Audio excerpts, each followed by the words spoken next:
Hello and welcome. That was so good, Animal. That was amazing. The spin. Anyway, what a great way to start the show. Hello, welcome to the Back of the Net Match Report. I am Chris Hambling, and with me is Animal. Hello. How are we Uh, doing? yeah, well, that was dull. Um, yeah, really, honestly, hard to say anything other than a pretty poor game. We'll get you on for your views as well, but we're going to give a little summary ourselves before we do that, as we often do. And look, obviously, we've had a couple of should we say less than exciting games back to back. Thursday was dull, today was dull. Very easy to get into a very negative mindset, but we'll try and give some balance as well. As so I've just seen a comment in the chat that made me laugh. We'll try and give some balance, but tricky day today. So first of all, obviously, better than we last when we last played Leeds, wasn't it? Right? Definite Yeah, improvement on that. But a really kind of interesting game. Like, so first half, I didn't feel like the game was that boring. First half, I felt like whilst it was 11v11 for most of it, obviously right at the end of the red card, I felt like we were kind of trading a little bit. They had some spells where they were putting us under pressure. We had some spells. Typical tense game. You could tell that we'd had the instruction from Glasner not to lose that physical battle that we lost first time round. So the players were up for that battle. Calvert-Lewin was being very well watched by Lacroix. That was, clearly deliberate that we didn't let him have a lot of space. He still played quite well for Leeds, penalty miss aside. But that was clearly where we were going with that. It was let's not let them overrun us. Let's not let the physical battle defeat us this time, and then we'll build some momentum and go win the game. That was the general plan from what I could tell. Um, when you look at the overall picture of the game, it's the same story that whoever's on this show presenting, contributing, calling in, whoever it is saying pretty much the same things. We're too slow. We do the same thing every single time, expecting different results. And these are things we used to talk about with Hodgson. When he'd been around for a little bit too long, things got a little bit stale, and he was just unwilling to change. And lots of us talked about different reasons for that. With Glasner, we kind of knew it was a trait of his that he believes in a system and he believes in a set of players. But I want to kind of start there really. That if you think back to last season, when I was watching Palace, I don't think I was ever really bored. I think there were games where we didn't play particularly well. But what I always felt watching Palace last season was that the players always played for each other and played for the manager. It was a really together unit. The kind of stuff that Glasner would say publicly and the players would say was all about appreciating the good moments and appreciating what it takes for football fans to afford to go and see their team. The kind of the moments that money can't buy, that kind of the glory, the excitement, the intensity, all those things we love about watching football, and it's just gone. We don't hear those same things. We're not hearing the same comments. We're not, and I don't look at the players on the pitch and feel that they have that same togetherness, that same willingness to dig their team out of trouble, back them up, and also take risks. There's no real risk in there. It's just like, well, let's just make sure nothing goes wrong first, and then if we get the chance, and that pragmatism, it's not really what we try to it's not really what we enjoy in football in general, all football fans, but certainly at Palace, that's not where we are. That's not who we are. We come from a place of nearly. I mean, if you want to talk recent history, you can go way, way, way back if you're old like me. But if you want to talk about relative recent history, you can pretty much start when we nearly lost our club and we all pulled together, and we suddenly realised that the togetherness element, fighting side by side, hand in hand, like with the club, feeling part, all of us feeling part of it, that gave us a kind of a momentum and a power that other teams struggled to deal with. We've just got none of that this season. Like, and as a group, I feel distant from my team now. I do. They seem to me they're just a Premier League team that plays. They don't feel like my Palace anymore at times, and that's really melodramatic. And I know, and I apologise for that because I've just got really, really bored watching Palace today, and I don't like it. I'd rather lose sometimes than to be absolutely bored out of my skin. I've said a lot there, Animal. I'll let you reflect, and we'll talk about a couple of incidents, and then get everybody else on. To be honest, Hambo, I think you're absolutely spot on. And when I think about the times that I've really enjoyed watching Palace play, not just sort of been happy with our performance, but actually enjoyed how we played.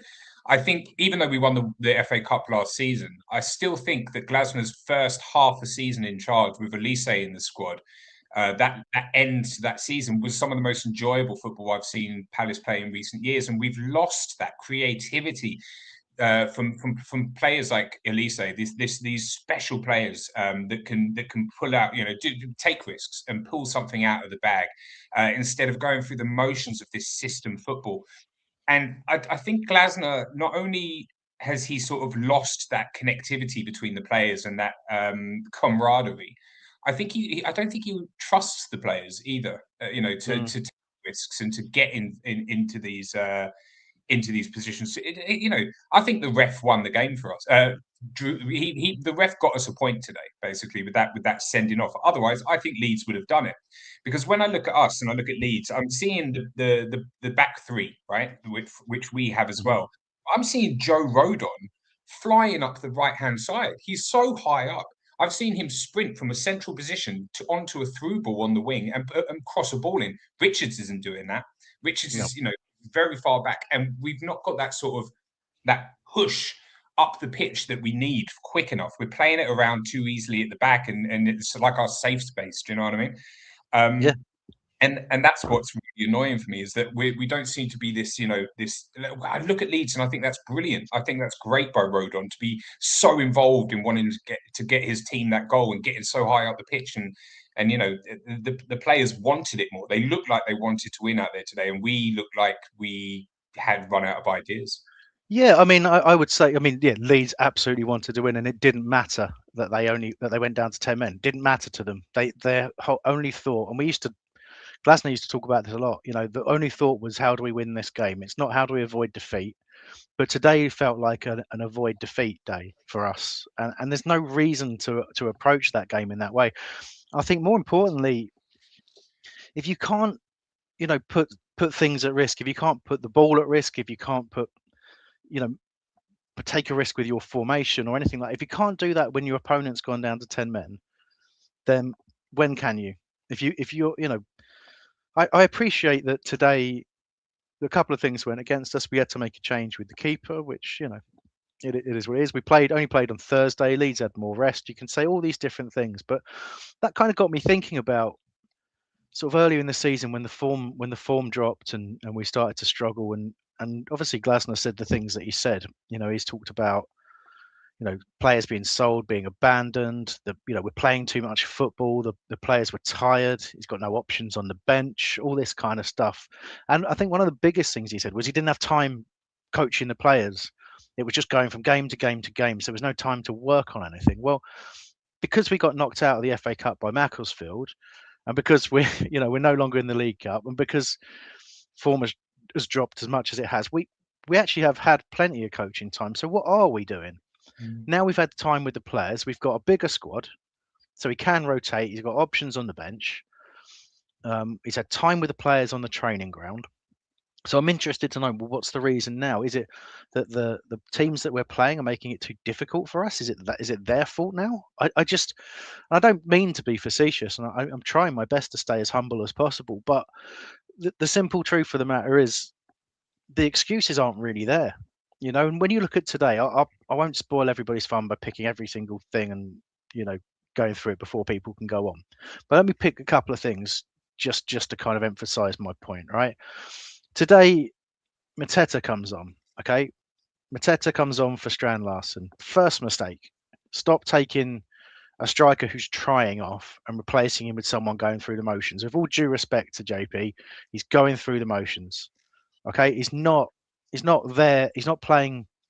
He's not running the channels at full pelt. He's not causing problems for defenders. He wants to win and score goals just like every other footballer does, right? But he's not.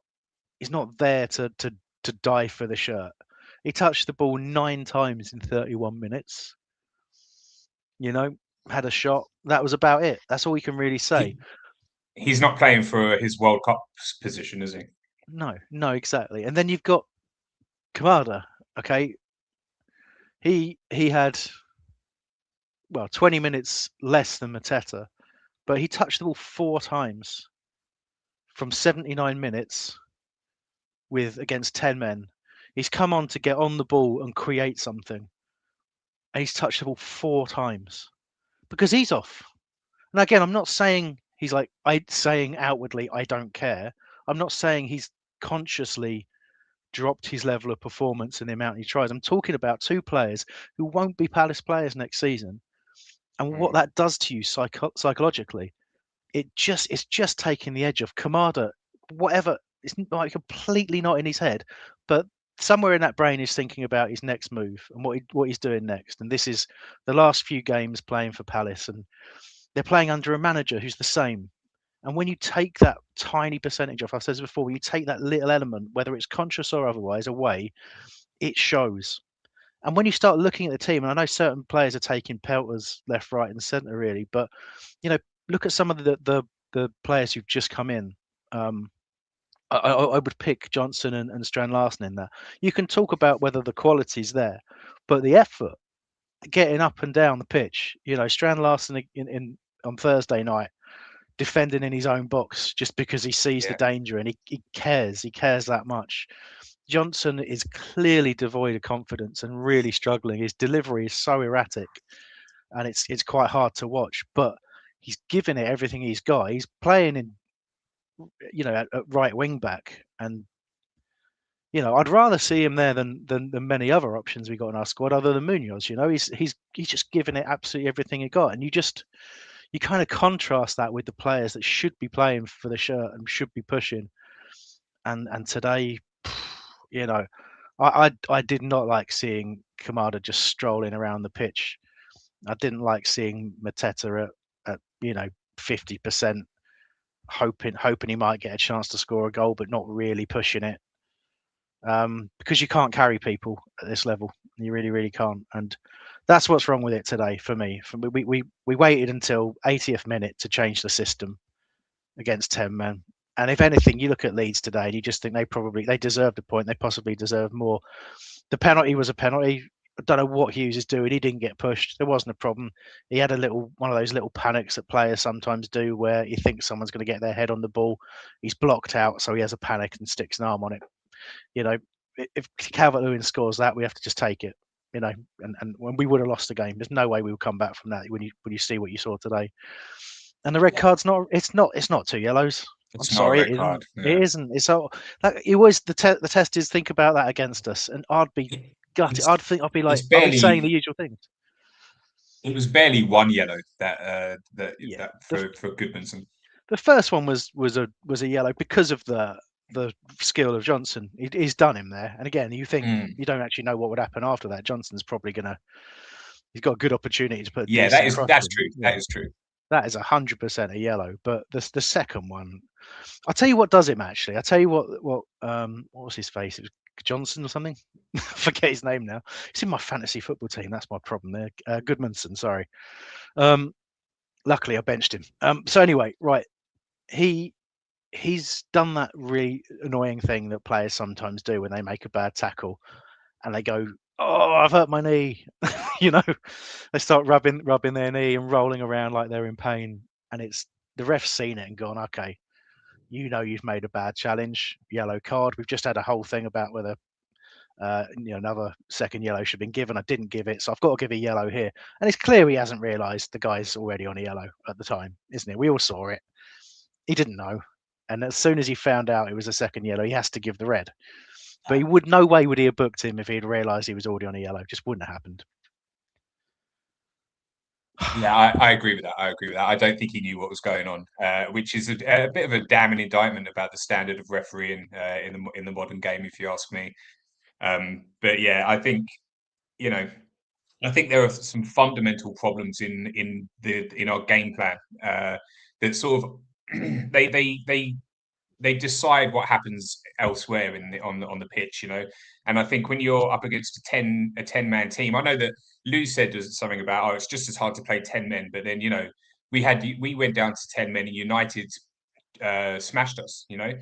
And Leeds go down to 10 men today, and we continue to not be able to threaten at all. Leeds look more likely to get the goal, really, even with 10 men than we did. Um, Yeah, and I do. that's really Yeah, go on. depressing because when you think back to Roy Hodgson, we were coming off of that pitch sometimes without a single shot on target throughout the entire game, and then Glasner came in, and we started bumping up those chance creations up to 17, 20 sometimes per game, which was Yeah, fantastic. And now it looks like we've just dropped off the cliff, you know, in the other direction again.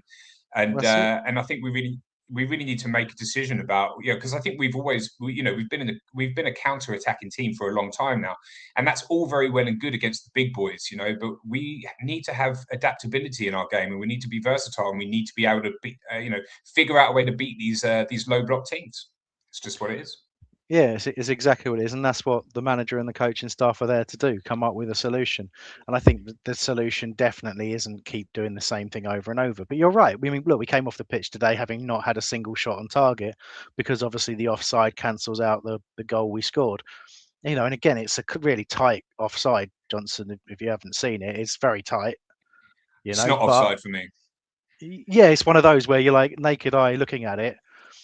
And again, you talk, and I know this has probably been done to death on various formats and stuff, but it goes back to, you know, the offside the other week with Sarr and the length of a nose, and you also then start putting the margin of error in for, you know, when the ball is kicked. It's just, can you really be that precise? I don't know. I'm asking the question, but I don't think you honestly can. I think it's subjective frame to frame, and in one frame he's onside, one frame he's off, so on and so forth. So it was very unlucky to lose that, but it doesn't count as a shot on target, is what I'm saying. So we finished today Mm. with 0 shots on target, 12 attempts overall. If you had to pick the player you thought had the most attempts at goal from Palace, who would you pick? Wow. I mean, it wasn't Strand Larson. Um, was it Lerma? No, it was Lacroix. Four shots. Lacroix. Yeah, Wharton had two, Wow. and then a handful of other people had one. But when you start thinking about, you're right to say Strand Larson had no shots. Again, you know, he shouldn't be sort of isolated, especially when we're a man up. You think about how our system is sort of put together. You know, you talked about Leeds and Louis' comment about how it's difficult to play with 10 because, you know, all Leeds did was protect their defensive system. And then it's kind of easy in the sense when your opponent is being asked to break you down to do what they did, which was have a trap ready to spring. Calvert-Lewin's up top on his own. You know, he's got a lot of work and a lot of running to do, but he's willing. But then they just had the three sat behind him. And where we failed miserably there, because all you need to do as the attacking, I know it sounds so simple, but what I'm saying, as an attacking team in that situation, you've got a back five, hard to break down. You've got a three sitting in front of them, and then you've got a one. Clearly, you don't need three centre backs up against the one, and we changed that on the 80th minute. But the biggest thing you have to do is you have to separate that three from the one. Take away the ability to break. If you take away the ability to break and you push that three further and further back, yes, it gives you a congested defense, but you get to build pressure. And we didn't do that until we changed our system. And it was so frustrating to watch. You know, I there was mean, no pressure on the ball, and it was just awful, awful. I spoke about Joe Rodon coming from a like a advanced central position, running onto to a through ball on the right wing. Right, that happened in the second half when they were down to 10 men, and Rodon is pulling stuff like that. That's risky. That's risky stuff. You know, I don't think we would try that in a million years because we're so used to. Okay, pass it to Lacroix, who passes it to Richards, who passes it to Riyad, who passes it to Wharton. Wharton can't turn, so he passes it off. You know, it's frustrating to watch it when you see like Joe Rodon marauding up the wing with 10 men on the pitch. It's crazy. We you know Mm. I guess it's risk taking, isn't it? And whether we are adverse to that or whether we think we can recover that. Do we have more on the line? I don't think so. You know, Leeds Yeah, have got the risk of going down, don't they? So there's exactly. just enough risk for them. It's just they choose to be brave. Yeah. And the bottom line for me is today felt like I hate feeling like I've wasted my free time watching Palace, and it just felt like such a waste today. It really, really did. But should we get Tim on and see how Tim feels about that? He's usually got a Yeah. positive word to say, and obviously we had a clean sheet, so he's not allowed to use that positive because I've just said it out loud. So we'll see what else Tim has got for us. Tim is president positive. Mm, Oh God, good luck. I'm gonna disappoint you now. This is terrible. You built me up, and now I'm gonna disappoint you. I don't know what the positive is, because that was dreadful. That was terrible, and I have to tell you, I am getting season 2 Vieira trauma vibes. That's what I'm getting. 3 straight games with no shots on target. Right? I remember that, and that was awful. And he was gone after that. That was piss poor. I can't. I agree with a lot of what you both said. This is going to be more of an American reference than a global reference, unfortunately, because I don't know if you have Costco in the UK. Maybe you do. I do. I've got a Costco card. Love it. Okay, so if you have a Costco card, you may know about Kirkland brand, which is the Yeah. Costco brand. Oh, they're Okay. cashews. Anyway, enough about them. They're not Yeah, sponsoring us. We'll leave it. So that's Kirkland brand Man City right there. Kirkland brand Man City. Like, it's, and what I mean by that is that it's pass it around, pass it around, pass it around. And I don't think this is an issue of effort as much as it is an issue of confusion. I think the players look genuinely confused. I don't think they know what to do. And that is a serious, serious problem. To your point before, Hambo, there's no change until there's a change in system, and it comes way too late. Way too late. And so just the lack of ideas, utterly confused about where to find the right outlet. I think a lot of this, I mean, the passing was absolutely dreadful, but I'm starting to wonder how much of it is a not knowing where I'm going to go with the ball. And so when I get on the ball and I get ready to make a pass, I don't know where it's going to go. And so I have to make up my mind in the moment. And when you do that, you are much more prone to mistakes, and the ball goes wide by a yard, or like, I think that is symptomatic of where we're at right now. I think also, I'm not going to disagree with your point about effort. I do think there can be a lot more effort and a lot more intensity, but the confusion is really just, it was deeply, deeply frustrating today. Yeah. Go ahead, and I've got a couple other points. I really want to sort of come in on that, because I was thinking about the exact same thing. It's a little bit behind my comment about the coaching earlier on, but them having more time, because the thing is, the cliche you kind of think of when you were watching that game today is Palace are out of ideas.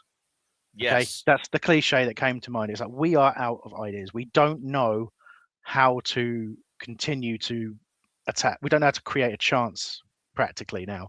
What we're actually reduced to is getting the ball in a zone and waiting for knockdowns. And that second half, that the more the game went on, the more that happened. And I'm pretty sure that's not what's being coached. But I'm pretty sure that's what the players are doing for exactly the reason you say. You call it confusion. Again, I think it's two things. I think some of the players haven't played together as much. Obviously, we've got Camvo in there now. Familiarity is a problem, sure. If Gay was in there, he does exactly what Animal was saying in terms of he'd just carry that ball. He might even put a dangerous cross in. He was good at that. Occasionally, that we had that one wonder strike, Yep. But that was something that we had that we don't have now. But when you think about the scouting side of things, and you think about the opponents looking at Palace, and they've done every team that's given us this kind of experience now of not being able to create. Earlier in the season, we were still creating, but missing a lot of chances. Now, again, as Animal said, not creating the chances to miss them, really. So we're reduced to long shots, and sort of snapshots from knockdowns and things like that. And again, that's not how we play. But you look at the players who are given space and time on the ball now, because there's no point fully closing Palace down, right? Because you let our back three have it, they can't hurt you. Teams know that now. They can't hurt because as long as you stick on the striker. But the other thing they do is like if Mitchell's got the ball, show him inside. Mm-hmm.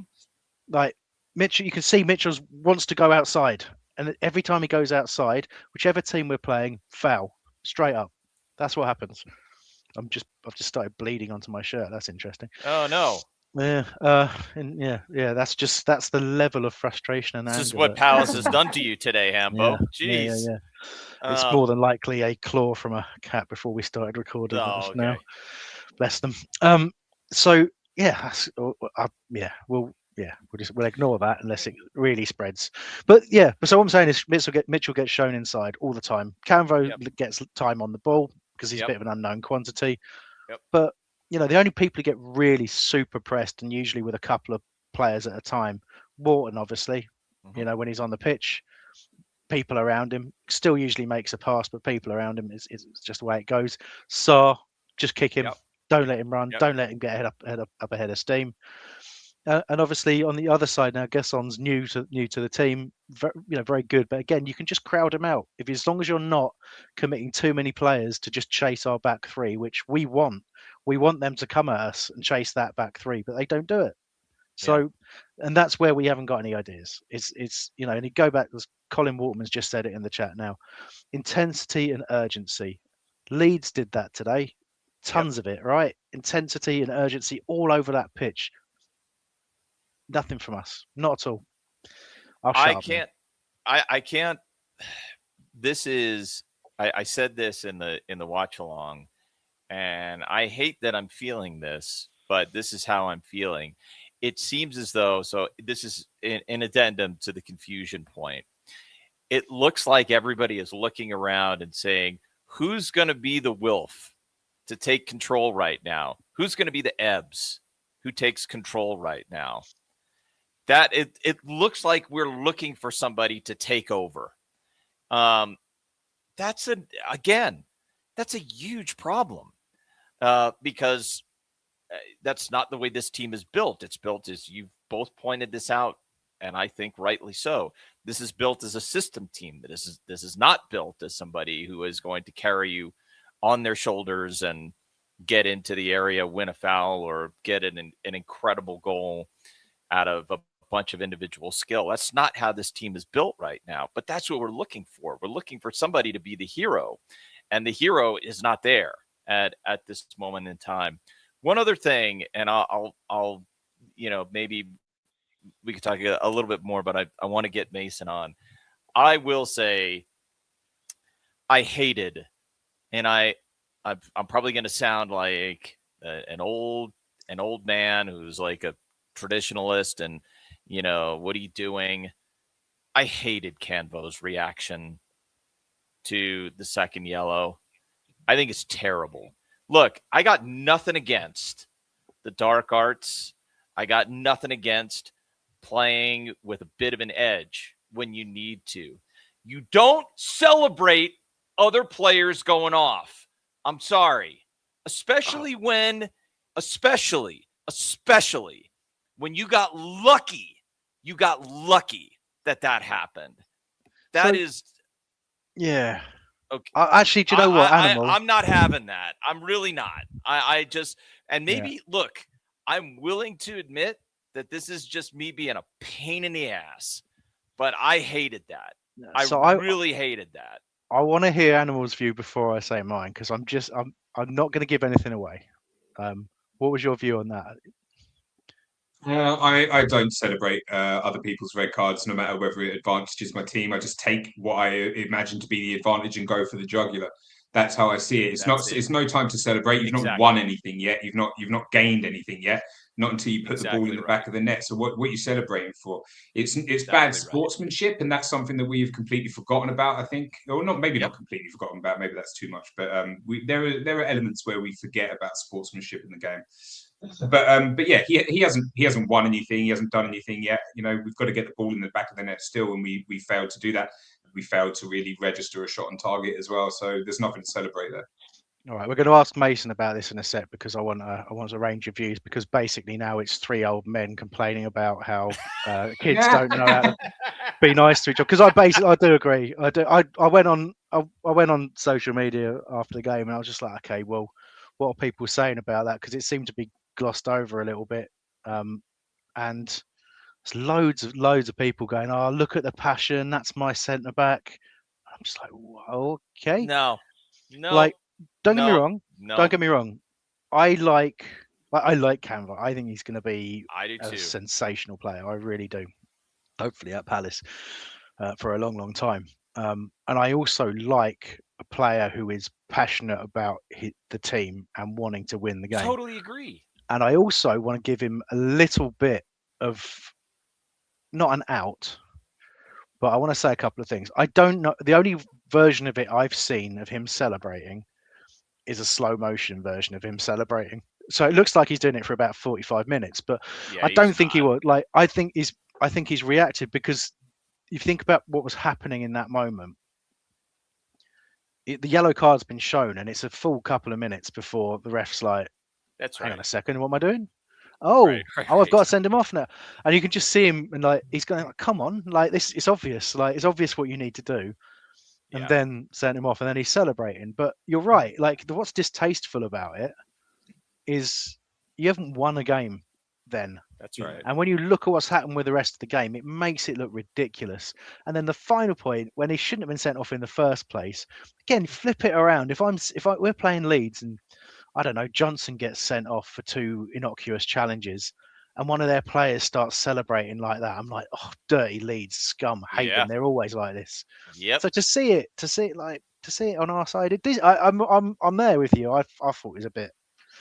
Colin's saying that we're too soft at times about this whole situation. Being soft this doesn't is have anything not, to do with being soft, Colin. Go But ahead. I'm being sorry. soft- I'll rant on being- this in a second. being soft is not registering a shot on target. Like to be hard Right. in that situation, you focus on the goal of what it is, and you get the ball in the back of the net. And you do it however way you can. Imagine if they had scored and we had celebrated that red card. Would we have been hard then? Would we have looked hard? No. You know, think about it. No. I thought Mason Look, had let had me- enough for a second there. He was getting his coat on. I thought he was going, but he's still there. Don't worry, you'll be on in a sec. Let me rant on this, and then I'm going to hand it to Mason because maybe he will tell me why I'm wrong. This is my rant on it. It doesn't have anything to do with being soft. It doesn't have anything to do with being, aggressive and getting stuck in. That's not what that is. You haven't done anything. You haven't done anything to make you haven't shown up and put in a performance that puts Leeds on the back foot. And then you get lucky and you're celebrating getting lucky. That's what that is. Don't get it wrong. Childish. It's childish. It's unprofessional. It's crap. Now, if you want to tell me that I want to see this too. My definition of not being too soft is when the game is getting away from you and you've got a player that comes in and sacrifices himself to make a hard foul to wake the team up. That's aggressive. That is proper aggression to reset your team and wake everybody up. That's what I want to see. Like that kind of thing. But this was childish. Like a Ryan Yates. It was wrong, and you know what? Or like an old Macca, back in the day, or a Jednak. Exactly. Yeah. But But he's a kid. He's a kid, so I'm going to give him some grace here. I think he was wrong, and but I think he was wrong. I'm going to say this as well. Like, again, you guys have more worked up about it than I am. Well, especially you, Tim. I think Animal, you're just, you're being, there's solidarity there, but you're not really. It's not in the eyes. You're not as angry as Tim. So, but I'm going I'm to not say angry about it. I just think nah, it's one of those things where it's just distasteful, and you Right. haven't won anything. Go out there and win it, and then Right. celebrate that you managed to sneak a red card from a non-yellow card situation anyway. Right. I'm more bothered Exactly. about the fact that everybody knows you don't tempt the sporting gods with that kind of thing. Okay. Sure. Yeah. We can go, if any of you watch rugby. I don't very much. My partner, she loves the rugby now, and so I watched England France yesterday, right? And is it Henry Pollock? I think anyway. Right at the end, towards the end of the game, England score a try, right? So they get the conversion, and he's shushing the French crowd, right? There's a minute to go. When you do that, you have set yourself up for the sporting gods to go, okay, well, there's going to be a last minute twist here because you've shushed. Yep. You haven't won anything yet. Don't shush. Yep. And you've seen it in football numerous times, people winding up the crowd and all this kind of stuff. It's very, very frustrating. Sorry, Nick Hill's just a big fan of Mason and is just demanding that he comes on. So we better get Mason on right now. Ugh. So, yeah. Actually, I mean, They've had enough of me. That's fine. They've had enough of you. They've had enough of me. It's just going to be, we'll all leave and Mason can just take over. How about that? Is that what you want? Is that what you want, Nick? Right. Cheers, Tim. Yeah. All right. Take care, guys. Buddy. Up See the you later. palace. For the love of God, Mason, have you've been away too long? Nick is furious. We're boring him, and so you've now got to excite Nick in a way that only you can. So can we get your view first and foremost? So first of all, when Tim was on, I wasn't putting my coat on. I was putting my dressing gown on because I felt like watching that. I was ready for bed. Boring, innit? Yeah. I wanted to go to sleep. Can I just, if I turn my camera around, let me show you a quick demonstration of that second half, right? So I've got a football pitch here, right? Hold on. Oh no, that way. So we had the ball about here, and then we just go boop, boop, boop, boop, boop, that way. Yeah, boop, boop, boop. Cross, off, goal kick. See you later. Yeah. It genuinely, I used my Mother's Day for that.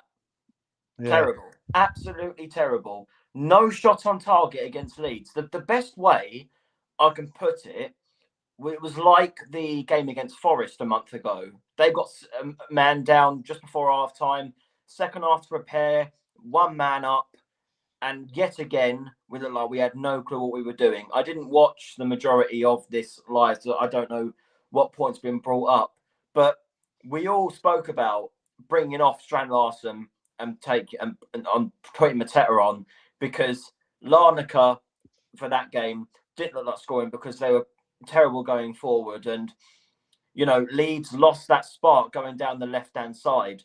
Make a change it up, do a different style. It's not working. Change it. It's just the most frustrating thing. It genuinely, today, it felt like damage limitation. Keep everybody available and go for it against Larnaca. Well, we got to after that, surely. It was just, honestly, I think I saw a comment after the game and I think I can really relate to it now. I cannot wait. I'm not disrespecting Gladstone when I say this either because I'm grateful for what he's done. But I cannot wait for next season, a new challenge, a new change, someone who will change it up because Glasner's just not doing it. We've seen multiple times this season where he's not changing and we've lost the spark that we had last season and the season before that when he's taken over. And today it just felt like, well, we don't care about the Premier League. All we've got to fight for is the Conference League. I guarantee you now, even if we get past Larnaca, if we've got any Premier League games between that and the next round, it will just be like, oh, we're waiting for Fiorentina. Oh, we're waiting for AZ. Oh, we're waiting for the final. The Premier League season's gone. If we're going to treat Premier League seasons, well, not Premier League seasons, we're going to treat the Premier League games from now to the end of the season like that at Standout Park. I'm not going to say I won't go, but I'm going to treat it a lot less seriously because the players and the manager seem to be doing the same. And I saw about the comments about the Canvo, when he was celebrating the red card. I had the same thoughts as Animal. I wasn't as raging as Tim seem to be with that. But yeah, you know, if you know, they're relentlessly attacking you in the 90th minute at 1-0 up, and then a red card's given to give the, you know, the game sort of back to you in terms of momentum, then I don't think celebrating is acceptable in terms of sportsmanship, but there's a more of a reason for doing so because you're closer to that final whistle when you've actually got the game won. When it's 0-0 at half time, we've seen in past matches that going down to 10 men has not helped us in the slightest, really. I just think it's unprofessional, childish, and not something you should do. But anyway, I've spoken for too long. No, not I, at all. I don't because I don't think that was a yellow card. And like people are saying that us taking exception to JD Canvo celebrating is utter woke nonsense. But Yeah. woke is the forsaking of truth for ideology, right? And the truth is that wasn't a second yellow card and a red card. That was a misfortune on behalf of the Leeds player. And it's not something that I personally would celebrate. I've got to bang a goal in. I've still got to bang a goal. I've still got a team to be ahead of me. And no one's done that. And that ain't hard, you know? No, look, again, and you know, I take all comments with a pinch of salt as well. Anyway, I have to because of how many of them are abusive in my general direction. But like, I think that there's a point to be made about a lot of things. Again, I'm not. It'd be stupid to say like there's no way you can look at Canvo's reaction and think on some level like, okay, it's a human being, it's a 19-year-old kid celebrating something, and actually, you know, great. Great. He's showing a bit of passion. At least he's showing passion. It's absolutely okay to have that opinion if that's your opinion, but it's also absolutely okay to have a different opinion, and that's fine as well.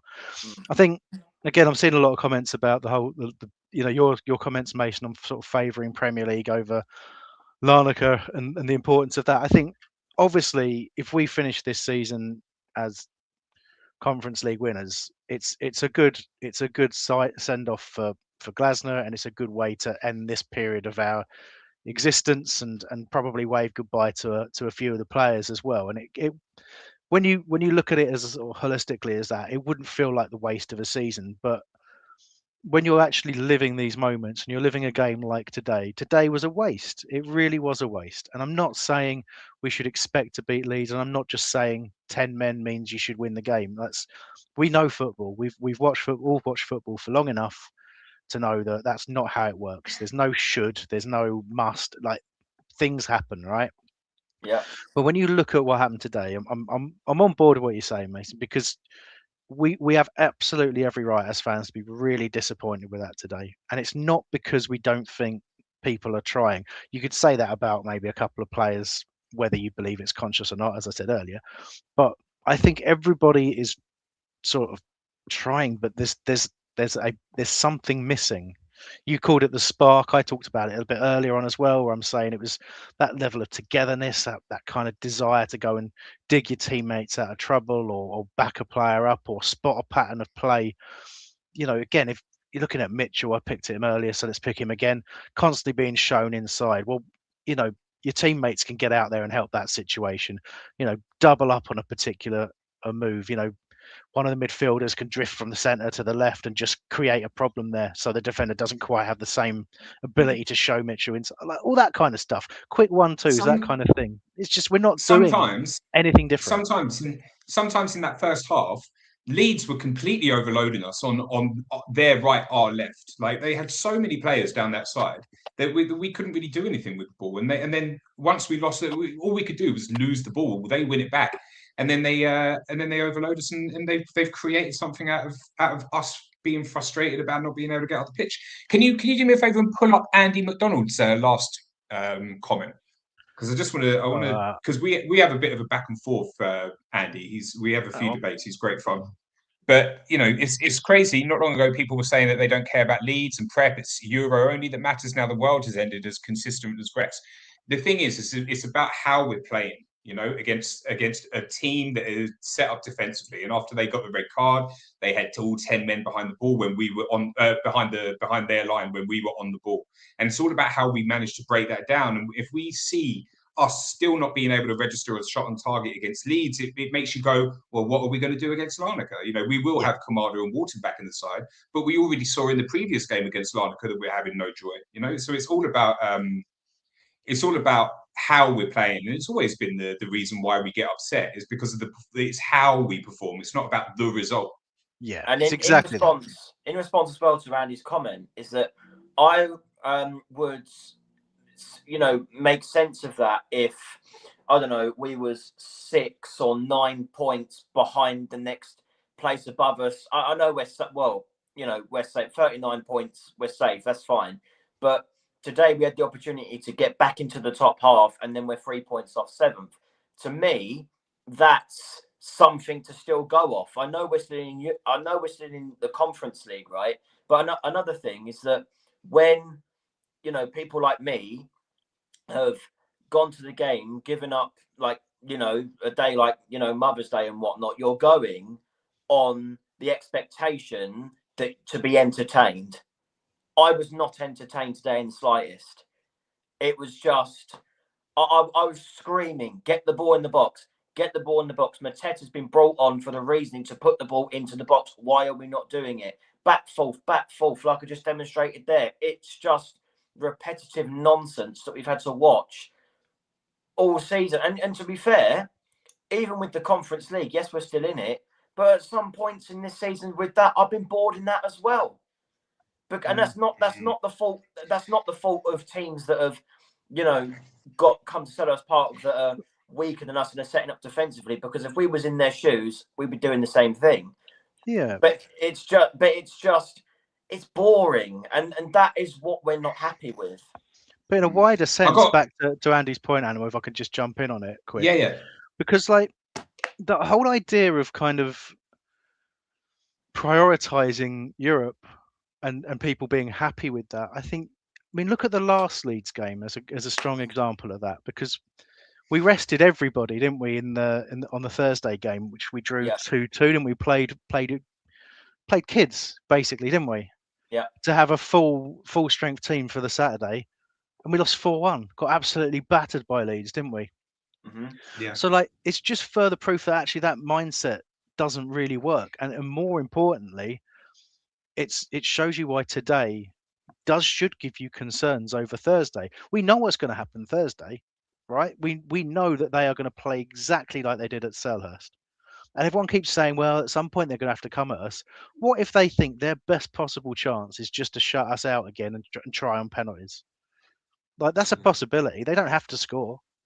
And the thing is that Leeds played that exact same way when we played at their ground. Like, we had Rodon pushing high up on the right-hand side. They were overloading us. They were putting us under pressure. And other teams around us, if they go, oh, look at that, you know, if we just put them under pressure, it all sort of, you know, falls apart for them. But Mace, I've got a question for you. Yeah. There are times still when we look really good defensively. Our positioning is great. You know, we keep our shape really well when it comes to defensive. Are you willing to sacrifice some of that for, you know, better creativity going forward and a better attacking, method going forward? And is that manager likely to come in the form of Thomas Frank for you? Because he's somebody who could be a bit versatile with formation. Well, for the start of next season, definitely. What I would suggest is, the thing is, what frustrates me with Glasner, I know this isn't about your question, but it's, you know, he's been given the attacking depth now. Like, I think we were very on board with him before January, saying, yeah, maybe he hasn't been backed going forward and he hasn't got the personnel to bring on. Now that he has been backed and those players are getting minutes in their starting games, still the players that are, you know, to some people stronger and more available to him, he's still not using in the way that he should be doing. In terms of sacrificing defences, I think it all depends on what competition we seem to be in. Because if we, I don't know, if we're in the Conference League again next season, we somehow go on a Premier League run or something, then in a game like Larnaca, when they're struggling going forward, you then change your defence up and go with that back four instead of a back five. But then again, Thomas Frank would have a different formation or tactic. You know, every manager, has their stronger formation or tactic. So I think Thomas Frank will be willing to do that anyway, for sure. There we go.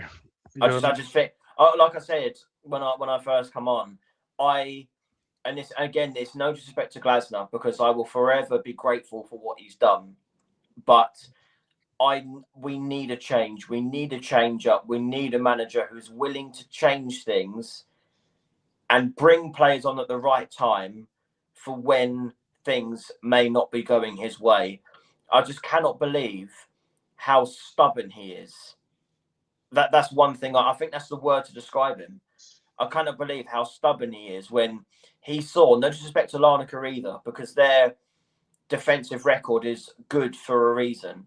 But I can't believe that he saw the obvious mistake that he made in front of him, then said in a press conference, oh, maybe Mateta and Strand Larsen can play up top together. I thought if you're going to treat Premier League games with this much, not disrespect, I don't think he's disrespected it, but with this much, I don't know, we won't have a shot until it's fine, you know, we've written in the Conference League, then I thought today would have been the best opportunity to experiment with that. Yep. Not go with the exact same tactic that he has done for weeks and expect different results against a Leeds team that are obviously, once they're down to 10 men, and especially a defender like, because that's who got sent off, is going to be a lot more compact. So, of course, his tactic that he's going to go for is not going to work. I could have told you that at half time. It's so predictable, and that's what's getting to me now. I completely agree. And I'm gonna play a little bit of devil's advocate and the reason for that. Well, first of all, let me just say I've got in my notes from the game. I have pretty much that exact same thing. Of as soon as he took Strand Larsen off, I was like, well, what are you doing? You're just doing the exact same thing. But the only problem I would say is that we're so certain of it, right? We're going to say the current system's not going to work. We're so certain that Strand Larsen staying on and Mateta going up with him would result in a more positive result and a more positive performance, that we aren't actually paying attention to the fact that that's not necessarily true. In fact, I've seen many games where teams and managers have made seemingly offensive changes that have just ruined the rhythm, ruined the sort of the pattern of play. So my devil's advocate point is that we don't know for sure that actually is the right call. But I'm not really saying that with any level of belief, because how can it be less effective than what we saw? I mean, I suppose we could have lost the game. I suppose that's an element I can argue in this pretend scenario where I don't agree with you.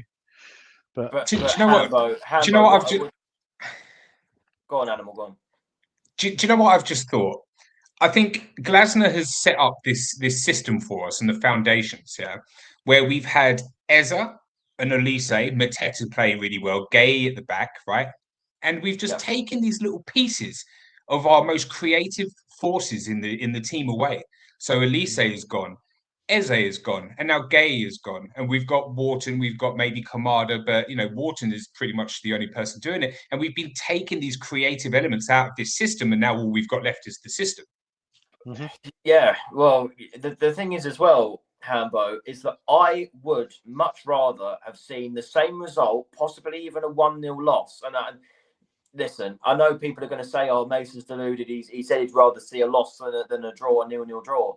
But I would rather see that and Glasner trying something different. I recognise that. Yeah, I do. I felt the same under Hodgson than just going for the same tactic and expecting the same results. Yes, obviously, it's keeping us stable in the sense that it's another point. We're 1 point off 40 points. People are going to be happy with that because, we're staying up in the Premier League, even though it's basically done anyway, for us anyway, I think. But it's, again, I would just much rather, even if 10 men Leeds had broken away and scored, again, I wouldn't mind losing that point if it means we've tried something different. And then Glasner can at least turn around and say, well, everyone wanted this. Like, if that 1-0 defeat happened with that tactic going on, which I've been asking for, I can at least hold my hands up and say, you know what, I was wrong, it didn't work. but we're suggesting things that he could be doing that could work, and he's not doing it. That's not a proactive manager in my thinking. So, in my opinion, I think that's a fair point. I mean, again, to not try. I've used to use this phrase a lot when Roy was here. I used to say sometimes inaction is worse than the wrong action. Like sometimes sitting there and just letting things continue when they aren't working. And look, again, as I said at the top of the show, when I'm watching us playing against 10-man Leeds and we've changed the system in the 80th minute and we're just knocking the ball into the box and trying to play percentages, that's as far away from a fluid system that I can possibly imagine, and it doesn't reflect the kind of the way Glasner portrays his coaching, the way he portrays his management of the team, and how he deals with systems. So something is incredibly wrong there. And yeah, I could be reading too much into it and saying, hey, look, because Glasner's going, because Mateta's off, because Kamada's off, all of these people are playing within themselves. They're playing far lower than 100%, and it's impacting the team. And I might be reading too much into that. That's genuinely what I think. I think that's true for Mateta, but not for Kamada, personally. I just feel like to have whatever many minutes it was. I came on in the 79th minute, so that's plus the 5. So what, 16 minutes and touched the ball 4 times when you're coming on as a central midfielder to create, to move the ball around. I think the only thing I remember of note him doing was pushing a Leeds player over when he didn't need to, just a stupid foul. And it's just things like that stick in the mind. And I like Kamada, fantastic player, but the thing is that I am half worried about the future of this club in the summer. And I know it's nothing to do with the game, but we're going, we're saying, Mateta's going, obviously Glasner and Kamada, but there's probably going to be Wharton as well. And yeah, if we was to win the Conference League, yes, it would be great, and the memories are great, just like the FA Cup was. But we would have to invest so heavily in the summer to deal with the Premier League and the Europa League, which we're certain will be in this time. And I know. Again, this has got nothing to do with a random Sunday 0-0 draw against Leeds. It's got nothing to do with the game now. And this is my final point. I'm just worried that the players are playing the way they are that are going, and the manager is doing the exact same thing that he's done for weeks, and he's going. I'm still not confident that we will, because the Conference League is the main goal. Once that goes, say if it went on Thursday, it's 2 months of nothingness. Then, at least, I'm not saying there's a positive for being knocked out of the Conference League by Larnaca. I'm not saying there is. But at least we can prepare for next season and get our targets ready, at least. Because then we're preparing for probably the biggest summer we've ever had. Because we will have to try and get that star player, that spark that you're talking about.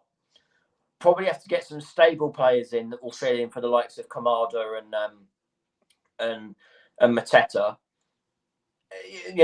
There's going to be a lot to do. So I'm the same as you, Mason. I worry more about players than I do about the manager for next season, because there's so many things that we've got to address. Kamada will be gone. I want to see Hayden Hackney coming in. Wharton could possibly be gone because of the amount of money that we've spent in this January window. You never know what Parish will do. He might say, right, we're cashing in now on Wharton, Lacroix, you got to think about Liverpool didn't get Gay, their main defensive target, right? So maybe they go for Lacroix. Munoz has stated that, his club his future may be elsewhere. Mateta's going to be gone. So we've got so many positions to sort out, as well as build upon the team we've already had that competed for this season as well. So it's going to be a huge summer, huge. Your hope is, and I believe wholeheartedly that it is the case, but you know how Palace work. Things tend to be done quite late in the day. But I believe probably that we know from a board level who the next manager is likely to be, and who they're keeping and who they don't, and also understanding a little bit around how the squad management works. We should have targets for anyone that goes, but we've seen window after window how hard that can be. Things, you know what I mean? Things like a team buying a player from the same team that you're trying to buy a player from, and suddenly they don't need the money, kind of thing. Those types of things happen. So it's really hard to plan, but massive summer, I agree. I'm going to let you go, Mason, and then I'm just going to end with some comments from Glasner for everybody, just to cheer everyone up before we head off. There is a smile there. They may not cheer you up. Anyway, cheers, Mason. Take it easy, buddy. Guys. Bye. See them. Bye bye. Cheers, mate. So look, it's we're trying to focus on some positives, right? Great to have another clean sheet, right? All that kind of stuff, right? And I just think it's really important to have some nice positive words for Glasner to end the show with, right? You ready, Animal? Okay, so so he was basically asked if he felt disappointed that we performed badly, particularly in the second half, right? And he said, yeah, we're not completely satisfied with today's result and performance in the second half. First half, not the prettiest game in the world, but really pleased with how we cope with their physicality. Second half, a lot of possession, but we're working on moving the ball quicker to create. It feels a little bit nervous. We need to score. We need to win because we're a man up, but we were taking bad decisions and losing our structure. Crossing, we're not in the right positions, and this is a step we have to work on. Do you know what? I'm all right with that. That's fair. He said, look, yeah, like I was saying at the top of the show, he wasn't actually coaching us to knock the ball in and hit and hope and all that kind of stuff. Players are kind of making some bad decisions, and he thinks it's come from nervousness and that desire to win kind of overriding the logic thing, and his system was being distorted. So I get that. So again, he talks a bit about the ref and various other bits and pieces, and then right at the end he says, Crystal Palace, we have to accept who we are. Oh God! Good. We're back here, where we are, and we know we can be very competitive. And this is what we're showing again. We're in a very good position in the Premier League. We're playing European football. We have some topics to improve, but I don't like it if everyone is so critical. Like Palace is always competing for the Premier League title and playing great football and not doing it anymore. It's completely unfair, especially for the players.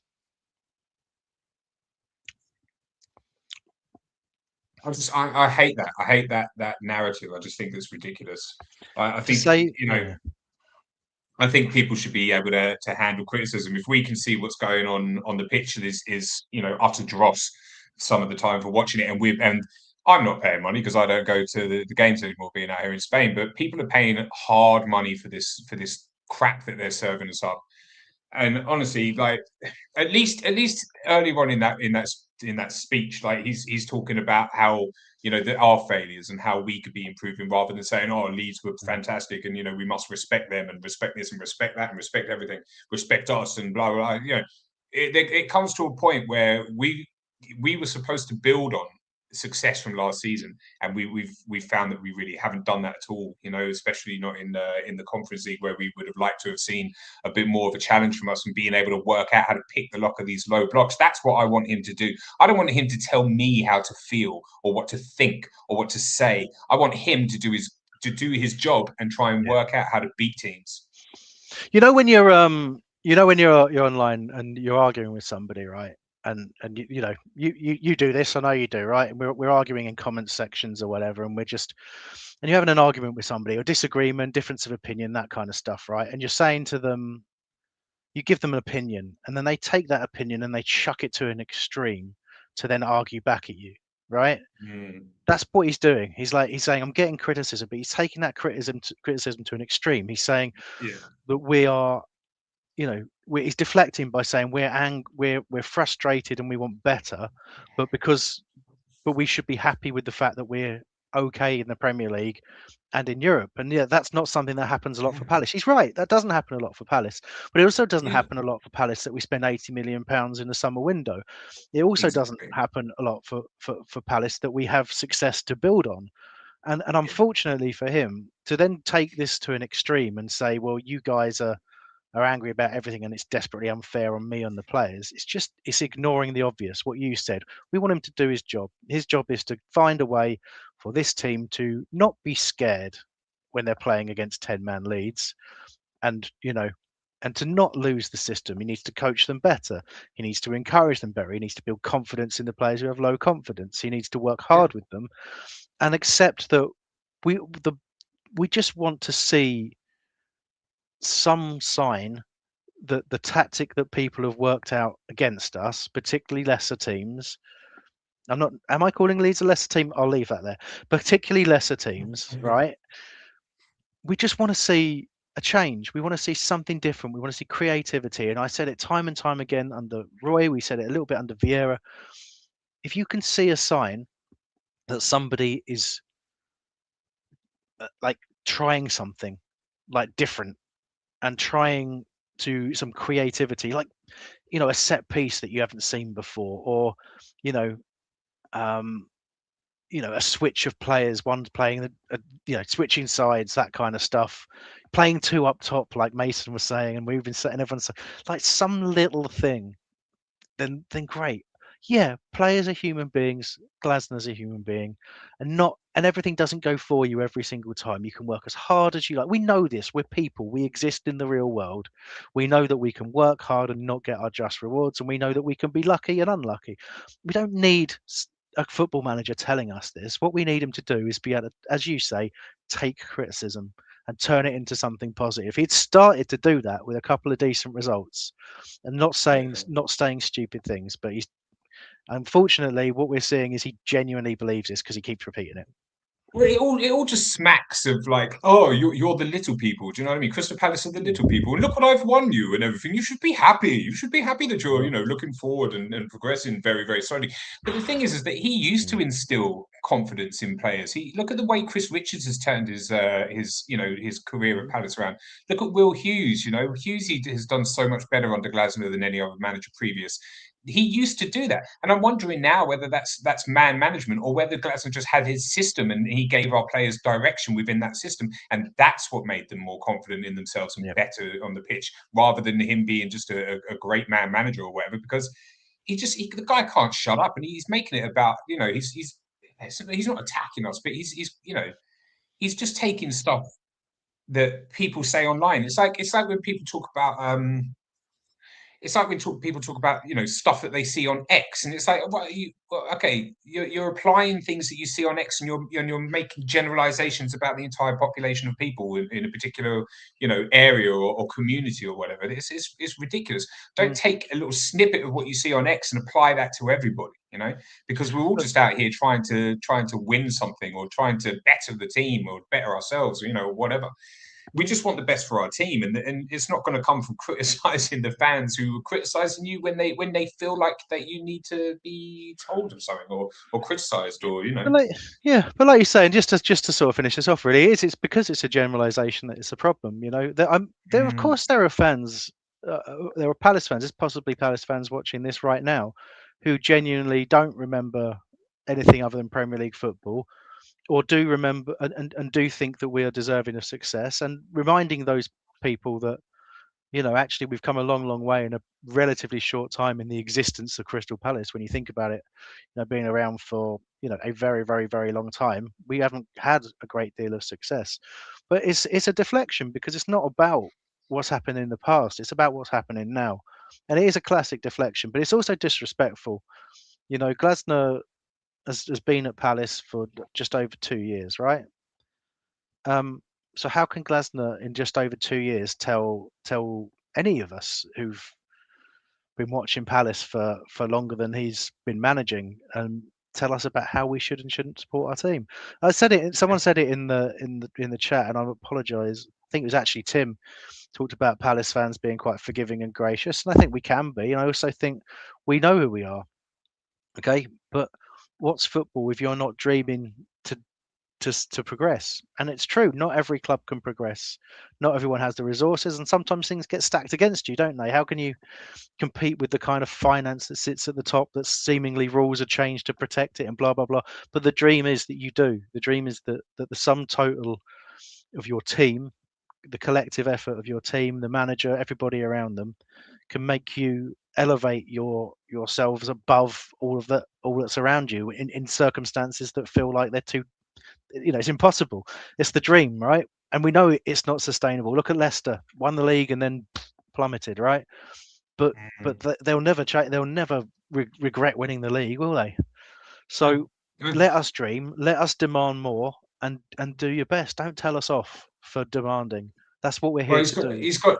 he's got no problem having money spent on him, and still coming up with these sort of performances. But look, he's like a lot of managers unintentionally anyway. He's a 2-year manager, really, isn't he? And he'll probably have a great career being a 2-year manager, coming in, sorting teams out, potentially winning stuff, and then moving on. He hasn't got a long-term plan because he can't change.